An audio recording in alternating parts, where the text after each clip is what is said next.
देश भर में सड़क दुर्घटनाओं को नियंत्रित करने के उद्देश्य से सड़क सुरक्षा अभियान चलाया जा रहा है। इसी क्रम में अशोकनगर में डीआईजी अमित सांघी हरी झंडी दिखाकर यातायात जागरूकता रथ को परवाह को रवाना किए और वाहन चालकों से नियमों के पालन की अपील की।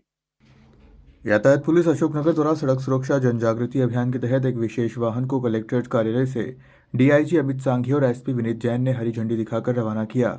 यह वाहन सड़क सुरक्षा माह परवाह के तहत जन जागरूकता बढ़ाने के उद्देश्य से विभिन्न स्थानों पर जाकर लोगों को सड़क सुरक्षा के महत्व के बारे में जागरूक करेगा।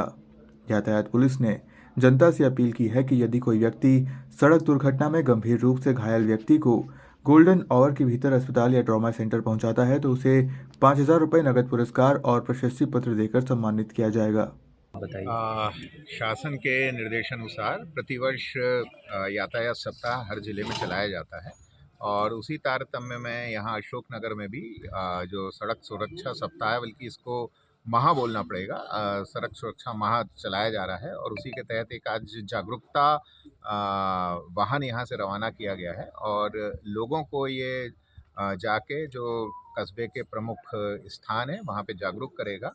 और मूलतः इसमें मुद्दा यही है कि जो हमारे यातायात के नियम हैं उनका हम यदि पालन करते हैं, उनको यदि हम अपनाते हैं तो दुर्घटनाएं नहीं होंगी। बहुत साधारण सी चीज़ें रहती हैं, स्पीड अप नहीं करना है, हेलमेट लगाना है, नियमों का पालन करना है। और आंकड़े भी ये कहते हैं कि जो हमारे रोड में लोगों की हादसों में मृत्यु होती है या घायल होते हैं, बहुत ज़्यादा इसकी संख्या है।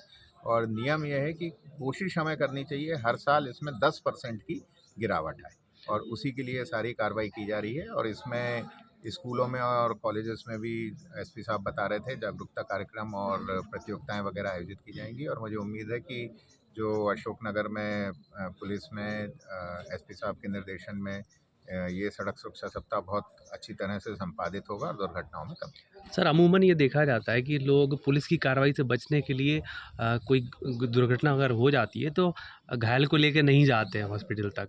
लेकिन इसमें हमने देखा है कि 5,000 रुपये का आप लोगों ने इनाम की बात कही है गंभीर ये रूप से एक्चुअली घायलों के लिए। इसमें सर्कुलर्स आ चुके हैं, गुड सैमरिटन योजना है कि अर्थात यदि कहीं दुर्घटना होती है और यदि आप घायल व्यक्ति को हॉस्पिटल लेके जाते हैं तो आपसे तात्कालिक रूप से कोई इस तरह की पूछताछ नहीं होगी, कोई आप पे बंदिश नहीं होगी, बल्कि उसमें शासन की तरफ से आपको पुरस्कार की भी बात कही गई है।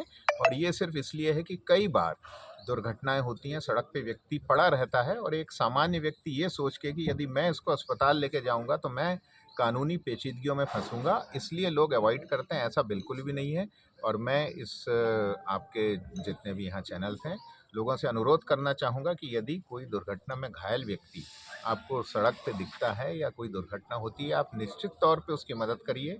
आप किसी भी कानून की पेचीदगी में नहीं फंसेंगे, बल्कि आपको पुरस्कृत भी किया सर, जिले में एक आध ऐसा कोई केस आया है जिसमें किसी को पुरस्कृत किया गया उस जाए। तरीके ये से? तो एसपी साहब बताएंगे, मुझे जानकारी नहीं है। सर, आज आप जो बैठक हुई है किस संबंध में रखी गई थी? ये जिले हर जिले की साल में एक बार अपराध समीक्षा होती है और उसके लिए मैं यहाँ पे आया था और सभी थानों का जो लंबित अपराध चालान और पिछले साल की स्थिति थी उसकी मैंने समीक्षा की। और जो विशेषकर गंभीर अपराध होते हैं, लूट के, हत्या के प्रयास के, कुछ एक अपराध जो लंबित हैं, तो उसमें काफ़ी डिटेल मैंने चर्चा की है थाना प्रभारियों से। एसपी साहब ने ही बताया है, कुछ निर्देश दिए हैं और हमारा प्रयास यही रहता है कि जो अंधी हत्याएं हैं, लूट हैं, इसमें हम कोशिश करें कि इनकी पतारसी हो जाए, अपराधों में कमी आए। और इसके अलावा अभी शासन के और डीजीपी सर के कुछ महत्वपूर्ण निर्देश जो जारी हुए हैं, उन निर्देशों के बारे में भी यहाँ पे लोगों को अवगत कराया गया है। और कुछ जो साइबर क्राइम है जो अभी बढ़ रहा है, इसके बारे में भी बताया।